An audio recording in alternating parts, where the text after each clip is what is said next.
ചില മാതാപിതാക്കളുടെ ആകുലതയാണ് എൻ്റെ കുഞ്ഞ് ഇടത്തെ കൈയാണ് ഉപയോഗിക്കുന്നത്, അത് മാറ്റേണ്ട ആവശ്യകതയുണ്ടോ? ഇടത്തെ കൈ ഉപയോഗിക്കുന്ന കുഞ്ഞുങ്ങൾക്ക് കുഴപ്പങ്ങളുള്ള കുഞ്ഞുങ്ങളാണോ?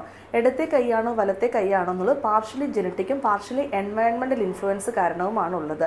ഇടത്തെ കൈ ഉപയോഗിക്കുന്നവർക്ക് വലത്തെ കൈ ഉപയോഗിക്കാൻ സാധിക്കുന്നതാണ്. പക്ഷേ ഇടത്തെ കയ്യന്മാർ എക്സാക്ട്ലി വലത്തെ കയ്യന്മാരെ പോലെ ആകണമെന്ന് ഇല്ല.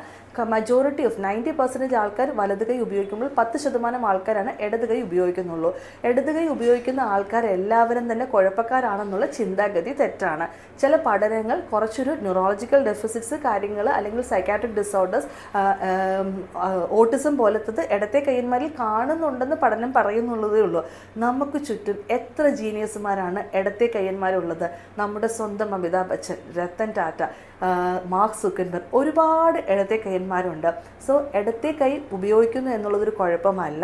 പക്ഷെ ചെറിയ കുഞ്ഞുങ്ങൾ ഇടത്തെ കൈ 5 മാസം 6 മാസത്തിൽ ഉപയോഗിക്കുന്നത് കാണുമ്പോൾ വലത്തെ കൈയുടെ മസിൽ ഫങ്ഷൻ നോർമലാണ്, വേറെ ന്യൂറോളജിക്കൽ ഡെഫിസിറ്റ്സ് ഒന്നുമില്ല എന്ന് റൂൾ ഔട്ട് ചെയ്യണമെന്നുള്ളതേ ഉള്ളൂ. ഒരിക്കലും നമ്മൾ ഇടത്തെ കൈ ഉപയോഗിക്കുന്നവരെ വലത്തെ കൈ മാറ്റാൻ നിർബന്ധിച്ച് ശ്രമിക്കാൻ പാടില്ല എന്നാണ് പഠനങ്ങൾ കാണിക്കുന്നത്. അത് അവരുടെ പെർഫോമൻസിനെ, പ്രത്യേകിച്ച് അക്കാഡമിക് പെർഫോമൻസിനെ സാരമായിട്ട് ബാധിക്കാൻ സാധ്യതയുണ്ട്. Because of the structural changes happening inside brain.